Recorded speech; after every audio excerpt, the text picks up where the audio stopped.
The snow was falling hard, the road was empty, and her car had just died in the middle of nowhere. She was a powerful woman from the city, used to boardrooms and bright lights. But that night, all she had was silence, cold, and the flicker of a single light in the distance. When she knocked on the barn door of a quiet, mysterious man, she had no idea that moment would change everything, not just her journey, but her entire life.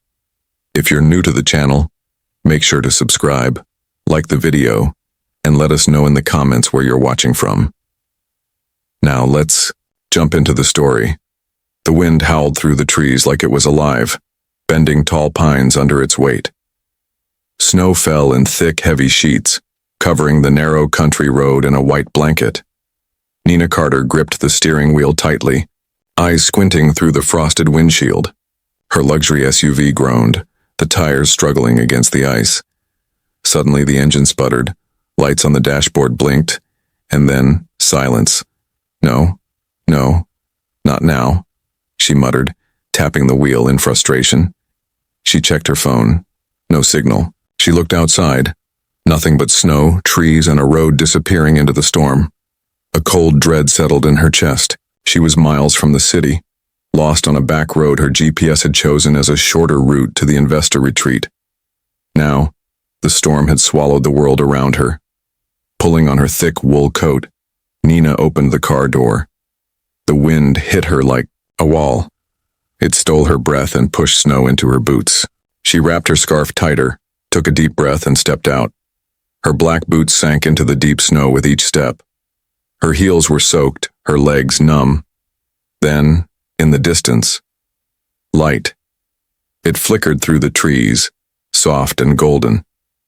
A house? A barn? She couldn't tell, but it was her only hope. Nina moved toward the light, her hands frozen, her cheeks burning with cold. The snow clung to her lashes, her coat soaked through. She was trembling by the time she reached a wooden porch. She knocked hard on the door, her strength nearly gone.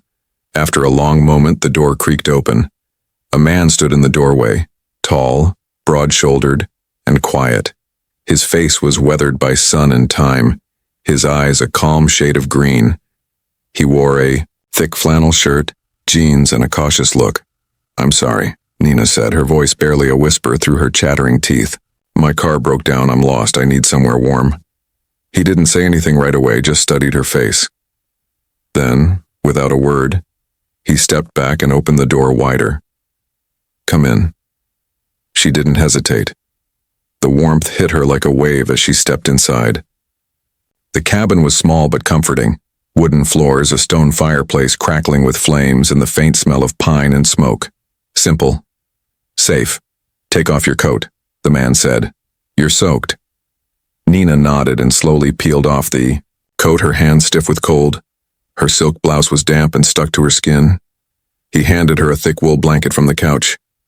"Sit. Warm up." She collapsed into the armchair near the fire, wrapping the blanket around herself, grateful beyond words. She watched as he knelt to add another log to the fire. "I'm Nina," she said quietly, still shaking. "Owen," he replied. "Thank you, Owen. I didn't know where else to go." He nodded, eyes steady. "These roads don't forgive mistakes, especially not during storms like this. I figured that out a little too late." He disappeared into a small kitchen area and returned with a steaming mug. "Here. Tea." Nina cupped the mug between her hands. It wasn't a fancy blend, strong and earthy, but it warmed her through. For a few minutes they sat in silence, only the fire speaking between them. "You live here alone?" she asked, glancing around. "Yeah. I like quiet." "I didn't mean to barge in," she said. "I just didn't want to freeze out there." He looked at her, and for the first time his face softened slightly. No one should be left in a storm. She smiled faintly and relaxed into the chair. Her eyelids drooped. The warmth, the tea, the silence, it was all too much after such a harsh walk. Later, Owen returned with dry clothes, an old sweatshirt and flannel pants. "They'll be big, but they're warm." Nina nodded and disappeared into the bathroom to change. Her designer clothes lay in a heap on the floor, forgotten for now. When she came back, Owen had made a simple meal, vegetable soup and toasted bread. She ate in silence, the hot food filling her empty stomach. "I'll set up the loft above the workshop," he said. "It's warm and insulated. You'll be safe there tonight." Nina looked at him for a moment. Really looked at him. There was something about the way he stood. Solid, steady, but heavy, like he carried something inside he never spoke of. "Thank you," she said again, her voice quieter this time. Owen nodded and left the room. Nina sat by the fire a little longer, staring into the flames. Only hours ago she had been a powerful businesswoman, on her way to give a speech about growth and investments. Now she was wrapped in an old blanket, warming her hands in a stranger's cabin, and for some strange reason, she didn't feel afraid. Outside, the storm roared across the land, wild and unrelenting. Inside, two lives that had never meant to. Cross sat in quiet warmth, unaware that something had already begun between them. Something small, something real. The morning came slowly, filtered through thick clouds and frosted windows.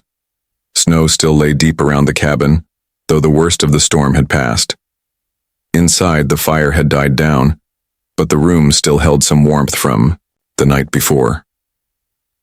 Nina stirred under the blanket in the loft above Owen's workshop. Her head felt heavy and her throat was sore. As she sat up, she coughed, the sound sharp in the quiet space. She wrapped the blanket tighter around her and climbed down the narrow ladder. The large barn-style workshop was neat and smelled of wood and smoke. In one corner, Owen stood near a small stove, stirring something in a metal pot. He looked up as Nina stepped down. "Morning," he said simply. "Good morning," she replied, her voice hoarse. He reached into a cupboard and pulled out a mug. "Still snowed in. Might be a day or two before the road's clear." Nina nodded and moved slowly toward the stove, her body still tired. "I guess I'm not going anywhere just yet." He handed her the mug. "It's ginger and honey. Should help your throat." "Thank you." She took a small sip and gave a weak smile. "You're full of surprises." "I keep things simple." "It helps." They stood in silence for a moment, the only sound the soft bubbling of the pot and the wind brushing against the wooden walls. "You built this place?" she asked, looking around at the beams and shelves lined with hand-carved figures.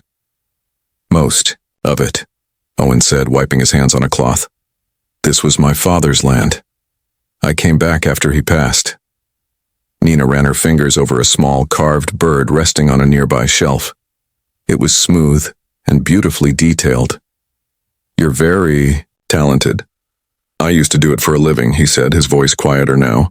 "Taught kids, ran art programs in the city." "What happened?" He didn't answer right away. He just shrugged and turned back to the stove. "Sometimes life pulls you away from the noise," he finally said. "And you stay gone longer than you planned." Nina took another sip of tea and sat on a nearby stool. Her head leaned against the wall, and for a moment, she just breathed. "I used to love the noise," she said. "Meetings, deadlines, the rush of it all. I thought it meant I was moving forward, but lately it feels like I've been running in circles." Owen glanced at her, curious. She went on, her voice low. "I grew up in the foster system. Moved a lot. Always had to prove I was strong, smart, useful. I thought success would make me feel safe." She gave a small, bitter laugh. "Turns out it just made me tired." There was no pity in Owen's eyes, just a quiet kind of understanding. "You don't talk like most people from the city," he said. "I don't think I've stopped long enough to really talk to anyone in years." They ate together that afternoon, sitting on wooden stools near the fire. Owen had made a simple stew with root vegetables and herbs from a small indoor garden. It was hearty and warm, and Nina was grateful for every bite. After the meal, Owen stepped outside to clear snow from the barn entrance. Nina stayed behind, watching through the window as he shoveled steady and sure. His movements were quiet, but there was strength in the way he worked. She stood by the stove, still wrapped in the oversized flannel shirt he'd given her. She noticed the carvings around the room, animals, trees, even a tiny pair of dancing figures on a shelf above the fireplace. Each one was shaped with care, They weren't just decorations, they were stories. That evening, Nina coughed more, her fever rising slightly. Owen noticed the change right away. "You're getting warm again," he said, touching her forehead gently. "I'll be fine," she said weakly. "Sit," he said, already preparing another drink. She obeyed without protest, the ache in her bones leaving little room for pride. He brought her a new mug, darker this time. "Elderflower and lemon, my grandmother used to swear by it." Nina took a sip. It was bitter, but it soothed her throat. "You always take care of strangers like this?" she asked, trying to smile. "Only the ones that show up freezing in the middle of a snowstorm," he replied dryly. She chuckled, then winced as another cough caught her. Owen knelt beside her and gently placed a cool cloth on her forehead. His touch was careful, like he was afraid to push too hard to cross some line. "Thank you," she whispered. He didn't say anything, just stayed by her side. Later, as she rested, Nina looked at him with tired eyes. "You never asked why I was out here. I figured you'd tell me if you wanted to," Owen said. That answer stayed with her. For the first time in a long while, Nina didn't feel like she had to explain herself, prove her worth, or pretend to be strong. In the quiet of the barn, warmed by fire and tea, she let go just a little. Outside, snow blanketed the land in white silence. Inside, between wood and warmth, something softer had begun to grow. Not romance, not yet, but trust. And that, she thought as she drifted to sleep, was harder to find than anything else. The snow had started to melt. Thin rays of sunlight peeked through the clouds, turning the icicles on the roof into glistening drops. It was the first clear morning since Nina arrived, and the world outside looked softer, still cold but calm. Inside the barn, the warmth from the stove kept the air comfortable. Nina felt better, though still weak. She sat near the window, wrapped in a blanket, watching Owen work outside. He was repairing a fence that had fallen under the weight of the snow. His hands moved with quiet confidence, every motion purposeful. A gentle knock on the barn door made Nina sit up. It creaked open, and an elderly woman stepped in, cheeks pink from the cold, holding a basket. "Good morning," she said cheerfully. "I'm Lucy. I live just down the road." Nina stood slowly, surprised. "Hi, I'm Nina." Lucy smiled kindly. "I figured you were the one Owen mentioned. Said someone got caught in the storm. Thought I'd bring some fresh bread and jam." Nina accepted the basket with gratitude. "That's very kind of you." Lucy's eyes twinkled. "He's not usually one to open his doors, especially not for strangers. You must have looked half frozen." "I was," Nina admitted with a smile. Lucy's gaze drifted around the workshop. "I remember when this place was full of kids. Owen used to teach carving classes here, had such a gift with them." Nina's eyebrows lifted. "He never mentioned that." "No, he wouldn't," Lucy said softly. "He stopped after the fire. Lost someone important to him. Since then he keeps to himself." A pause hung in the air. "I always thought he had more heart than he let people see," Lucy added. "Maybe he just needed someone to remind him." Before Nina could respond, Lucy gave her a wink, turned and stepped back into the snow. That night, Owen didn't say much. He handed Nina a bowl of soup, and they sat by the fire as they had every evening. But something in the air had changed. A quiet tension rested between them, full of thoughts neither of them shared. "I spoke with Lucy today," Nina said gently. Owen looked up, surprised. "She told me about the classes, about what happened." He stared into the fire, jaw tight. "It was a long time ago. You were doing something good," she said. "I tried. It didn't end well. Still, it mattered. To those kids. Probably to a lot of people." Owen didn't respond, but his eyes flickered with something, maybe regret, maybe memory. Later, after he'd gone out to check on the horses, Nina wandered the barn. She stopped at one of the wooden shelves, picking up a small carving of a fox curled into sleep. It was detailed, full of care. She smiled and set it back gently. From the open barn doors, she heard Owen's voice. Soft, low, talking to one of the animals. She'll leave soon, he said. They always do. People like her, they don't stay where it's quiet. Nina froze. She's strong, smart, beautiful. But that world isn't ours. She'll go back to meetings and big buildings. She'll forget this place before the snow is gone. Something in Nina's chest tightened. She turned away quietly, her steps light on the wooden floor. That night, sleep didn't come easily. She lay in the loft, curled beneath blankets, staring at the beams above. Owen's words played over and over in her mind. She didn't know why they hurt so much. Maybe because deep down she didn't want to be the woman who left and forgot. Maybe she was tired of always leaving before anything had the chance to mean something.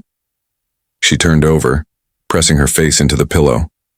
The barn was quiet save for the creaks of wood and the wind brushing gently outside. At some point she drifted off. But hours later, she woke with a cough, deep, sharp, and painful. Her chest ached and she struggled to catch her breath. Owen was up the ladder in seconds. "Hey," he said softly, kneeling beside her. "You're burning up." "I'm okay," she whispered, though her body trembled. "You're not," he said firmly.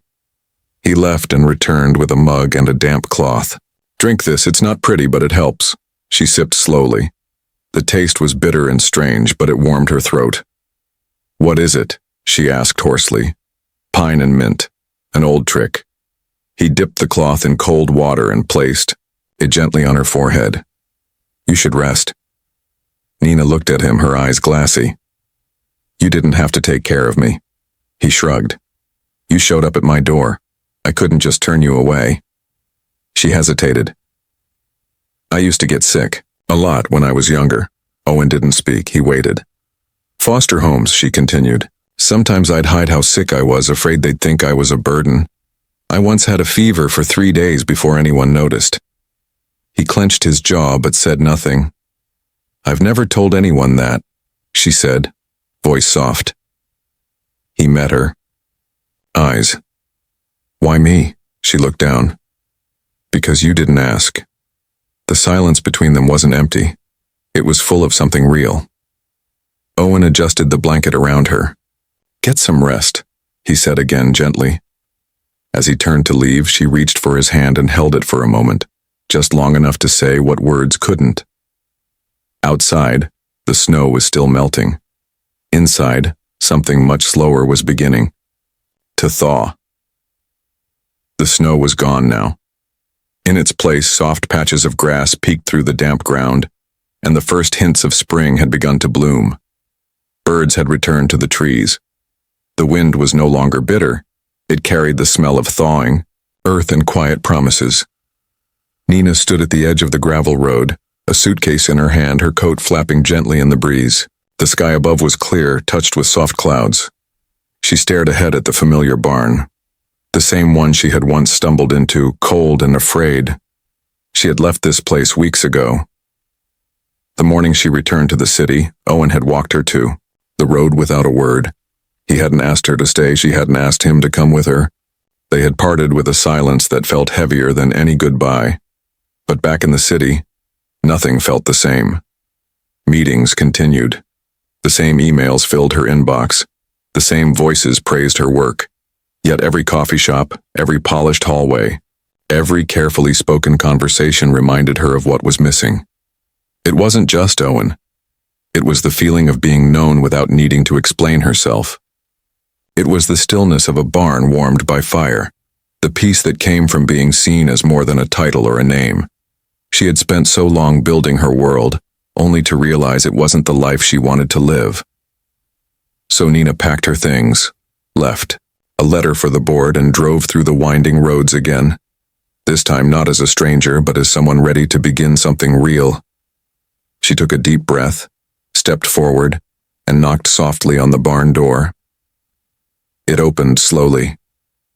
Owen stood there just as before, hands rough from work, shirt flecked with sawdust. His eyes met hers and something in his face shifted.